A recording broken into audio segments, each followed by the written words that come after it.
Right. Assalamu alaikum wa rahmatullahi wa barakatuh. Bismillah walhamdulillah wa salatu wa salamu ala rasulillah wa ala alihi wa sahbihi wa man wala. So this last Friday, I talked about the when. When is the help of Allah subhanahu wa ta'ala going to come? And particularly in the context of the ayah, Am hasibatum an tadkhulul jannah, do you think that you will enter into Jannah?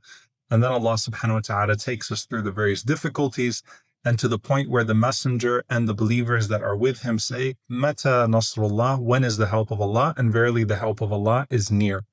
And I wanted to speak about this from a personal perspective, in the sense that how do we deal with the question of when, meaning when I make dua, when is it going to be answered? With our individual struggles and not necessarily the community struggles, since that ayah was in the context of Khandaq. And obviously, these things are all tied together. And subhanAllah, they even touch on different elements of faith. They touch on different aspects of our creed. If a person is in a situation where they're seeing a wicked person who seems to have everything in this world, and then a person who is righteous and they are being oppressed or they don't have anything in this world, then that can start to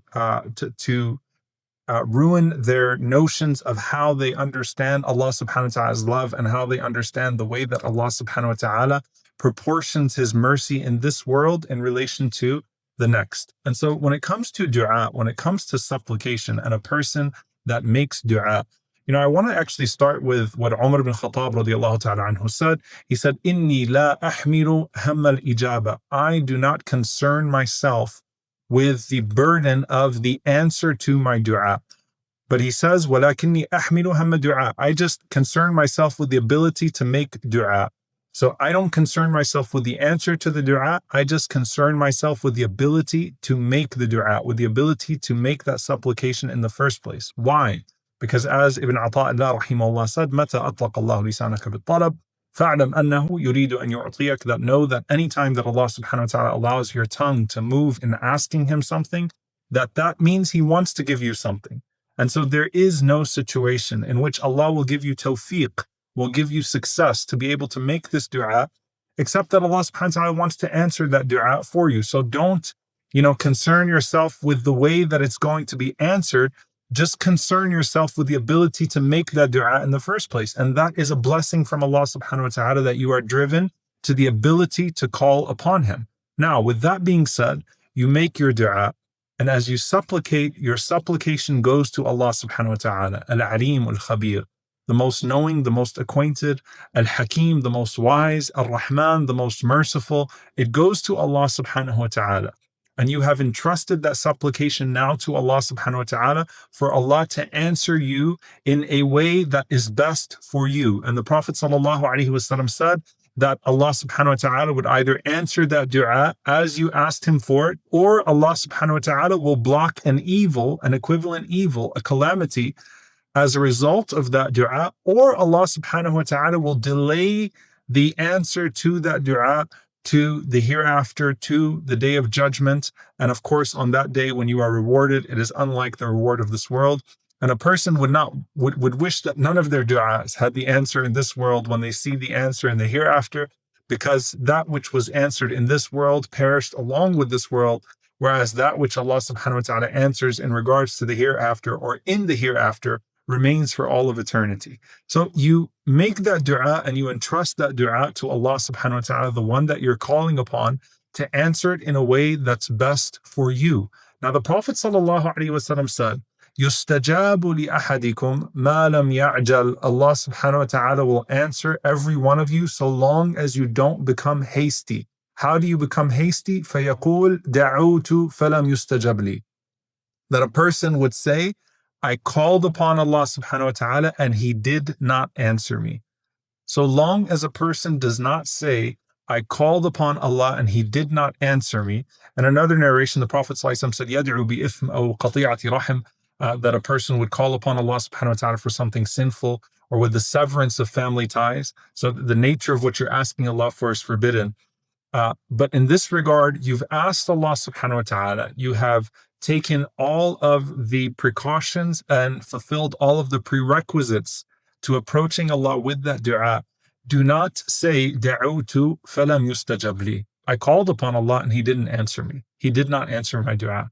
When you do that, No matter how the dua has transferred, it's left your heart, it's left your tongue, it has gone to Allah subhanahu wa ta'ala. And the Prophet ﷺ said, your Lord is too shy for you to raise your hands and for Allah subhanahu wa ta'ala to allow those hands to come back down completely empty and unfulfilled. Allah is too shy. Allah is too shy, subhanallah. He's too shy for you to make dua and to come back empty-handed. So you made that dua and you sent it to Allah subhanahu wa ta'ala, and then you say, Da'utu falam yustajab li.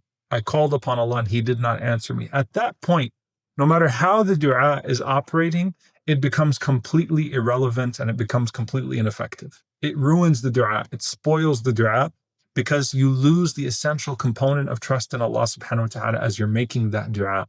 So the Prophet ﷺ said, do not be hasty and say, I called upon Allah and He didn't answer me. And another thing that's really important about this is, subhanAllah, to not let the shaitan tell you that the delay in the answer to your dua is some indication of Allah subhanahu wa ta'ala not loving you. Think about this. Who was more beloved to Allah than the Prophet Muhammad sallallahu alaihi wasallam?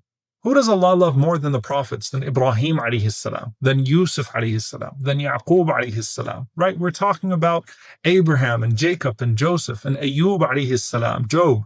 Who does Allah love more than these people, than the prophets of Allah?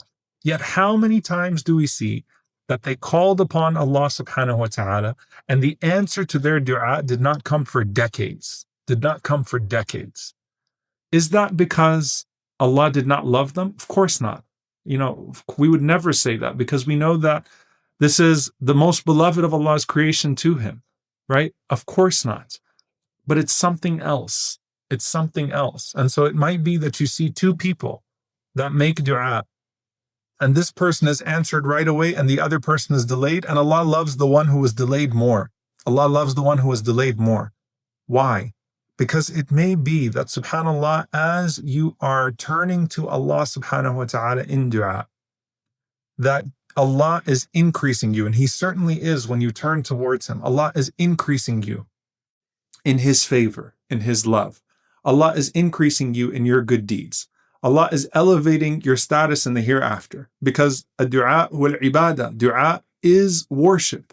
And so all that you are gaining, aside from what you are specifically asking for, in the process of that dua, is certainly increasing you in Allah's love, is certainly increasing you in Allah's love. And what more could you want than that, right? What is greater than that? As you're going to Allah subhanahu wa ta'ala, and Allah subhanahu wa ta'ala is increasing you in His love, as well as responding to you in a way that is most befitting to you. And subhanAllah, that is a precious jewel that we take every time we turn back to Allah subhanahu wa ta'ala in dua. Aside from whatever it is that we're asking from Him, the inkisar, the brokenness that we show to Allah subhanahu wa ta'ala, the humility that we show to Allah subhanahu wa ta'ala, the waking up at night to pray for what we're praying for, right? In the last third of the night or whenever it is, all of that is bringing us closer to Allah subhanahu wa ta'ala, and closeness to Allah is greater than whatever it is that we're asking Him for. So the Prophet ﷺ said, do not be amongst those people that send a dua to Allah subhanahu wa ta'ala who is too shy to reject it, but then they render that dua ineffective themselves by closing the possibility, by saying that dua is not going to be answered by Allah subhanahu wa ta'ala. That dua has not been answered by Allah subhanahu wa ta'ala. Once you make dua to Allah subhanahu wa ta'ala, leave the answer to Him subhanahu wa ta'ala. And again, imagine on the Day of Judgment, those du'as that Allah delayed for you to answer you there, and to give you a bounty that was too great for this world, and to give you in a place that is everlasting rather than a place that is temporary. And you say, subhanAllah, this was greater than whatever it is that I could have wanted in this dunya.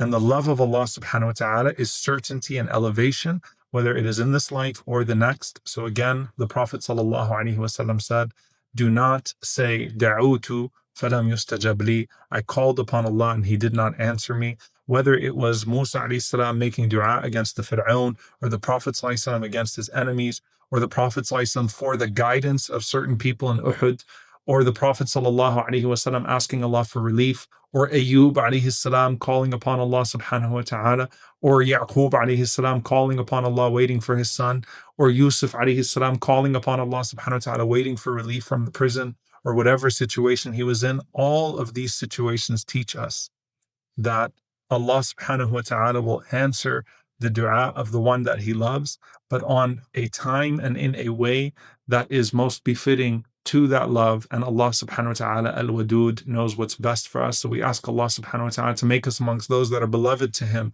And we ask Allah subhanahu wa ta'ala to make us amongst those that are always turned back to him in dua, in a state of brokenness and humility, and in a way in which we are always elevated in this life and in the next. May Allah subhanahu wa ta'ala gather us with the Prophet sallallahu alaihi wasallam in Jannat al-Firdaus. Allahumma ameen.